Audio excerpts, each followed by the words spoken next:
கர்த்தருடைய நாமத்துக்கு மகிமையுண்டாவதாக. இன்றைய வார்த்தை ஆதியாகமம் 23:22.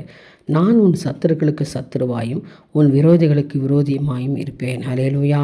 எனக்கு அருமையானவர்களே, கர்த்தர் இந்த காலை வேளையிலே உங்களுக்கு கொடுக்குற ஒரு வார்த்தை என்னென்னா, நான் உன் சத்துருக்களுக்கு சத்துருவாக இருப்பேன், நீ பயப்படவும் கலங்கவும் வேண்டாம், உன் விரோதிகளுக்கு விரோதியாக இருப்பேன். பாருங்கள், ஆண்டவர் எவ்வளோ ஒரு அன்பான ஒரு வார்த்தையை சொல்கிறார் பார்த்தீங்களா. உன்னை தொடுகிறவன் என் கண்மணியை தொடுகிறான். இன்றைக்கு நம்ம சத்துருவாக நிற்கிறோம். அவங்க எல்லாருக்கும் தேவன் சத்துருவாக மாற போகிறார். சில வேளை இந்த நாள் வரைக்கும் கர்த்தர் எனக்கு உதவி செய்யவே இல்லை, என் ஜெபம் கேட்கப்படவே இல்லை அப்படின்னு சொல்லி நினைக்கிறீங்களா? கர்த்தர் சொல்கிறார், அருமையான தேவனுடைய ஜனமே, கர்த்தருடைய பிள்ளையே, உன் சத்துருக்கு நான் சத்துருவாக நிற்க போகிறேன். இந்த நாள் வரைக்கும் நான் அமைதலாக இருந்தேன், பொறுமையாக இருந்தேன். ஆனால் இனி அப்படி அல்ல. நான் உன் சத்துருக்கு சத்துருவாய் நான் இன்றைக்கு நிற்க போகிறேன். அது மாத்திரமல்ல, உன் விரோதிகளுக்கு விரோதியாயும் நான் இருப்பேன். அல்லேலூயா.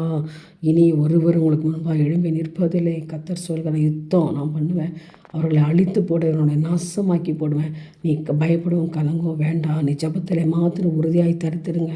கர்த்தர் உங்களுக்கு செய்யும் ரட்சிப்பை பாருங்கள். இன்று காண்கிற எகிப்தரை இனி நீங்கள் காண மாட்டீங்க. உங்களுக்காகவே கர்த்தர் அற்புதம் செய்ய போகிறார். சத்துருவுக்கு சத்துருவாய் ஆண்டவர் நிற்க போகிறார். உனக்கு யாரெல்லாம் சத்துருவா, அவங்களுக்கு எல்லாருக்கும் ஆண்டவர் சத்துருவாக நிற்க போகிறார். உனக்கு யாரெல்லாம் விரோதியாக, அவங்களுக்கு எல்லாருக்கும் ஆண்டவர் விரோதியாக நிற்க போகிறார்.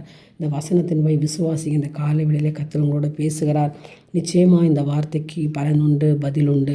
உங்கள் ஜெபம் கேட்கப்படும், நீங்கள் வெட்கப்பட்டு போவதில்லை. நிச்சயமாக கர்த்தர் உங்களுக்கு செய்வார். என் தேவனுக்கே மகிமை உண்டாகட்டும். ஆமென்.